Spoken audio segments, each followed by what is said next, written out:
Hello everyone, this is Nuran Swerki the English Gamer، والنهارده معادنا مع فيديو جديد من سلسلة السورسز اللي موجودة عندي في المكتبة، الكتب اللي عندي. طبعا الكتاب ده انا اللي طبعاه، اوكي.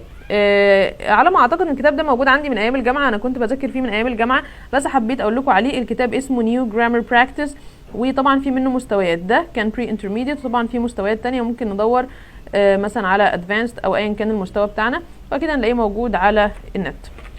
طيب هو تقريبا حليت فيه كتير يعني اوكي، فهو هيكون مفيد قوي للناس اللي عندها مشكله شويه في الجرامر ك بري انترميديت. شايفاه لطيف.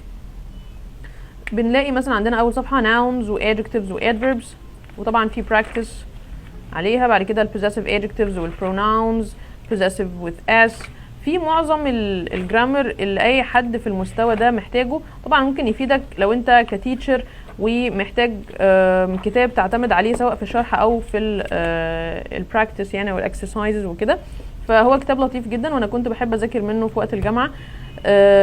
طبعا اكيد دلوقتي يبقى الموضوع مختلف، لو انا هشتغل على حاجه اكيد هتبقى ادفانسد، فانت تبقى شوف مستواك ايه وتقدر تنزل المستوى المناسب ليك. Thank you so much، واستنوني في الكتاب الجاي ان شاء الله في الفيديو الجاي. باي باي for now.